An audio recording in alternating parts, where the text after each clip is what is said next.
Here's part two of my great interview with Senator Tim Scott, Republican senator from South Carolina. He talks about the left's push for socialism and the need for opportunity zones. Take a listen. You and Ben Carson and myself at the NEC and President Trump. So we put together, I think, roughly 1,000 opportunity zones. You mentioned opportunity zones in your great speech 6 weeks ago.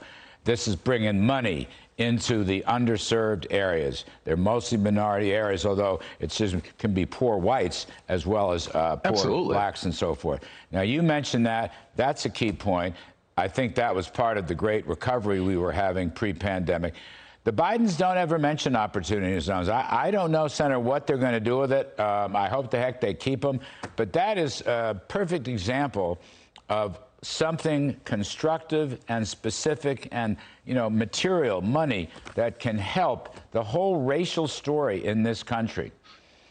Absolutely. It is the fastest way, Larry, to the future. It's through empowerment and opportunity. Opportunity zones says it better than most pieces of legislation in the last 30 years as it relates to combating poverty from the private sector perspective.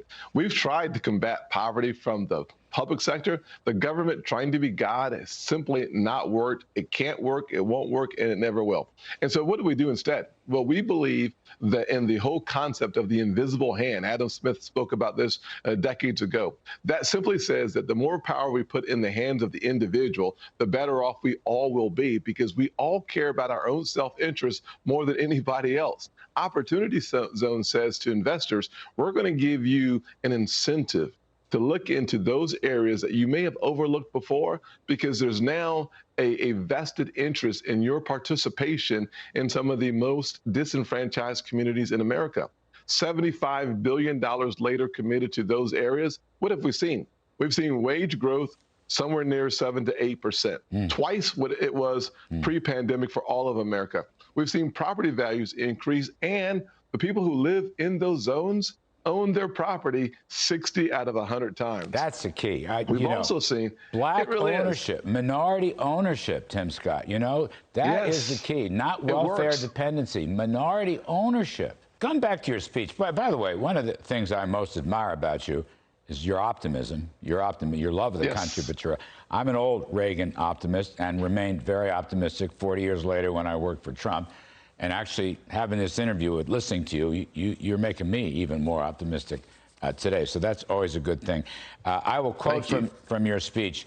This should be a joyful springtime for our nation. You said that about 6 weeks or so.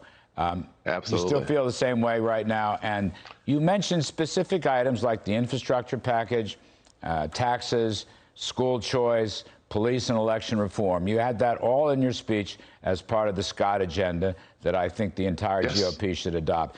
Is this looking like a joyful springtime? Well, Larry, it certainly is a joyful springtime if you don't look at the government.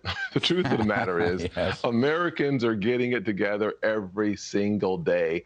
As we emerge out of this pandemic, even the Biden administration can't stop a fierce return in the third and fourth quarters of GDP growth.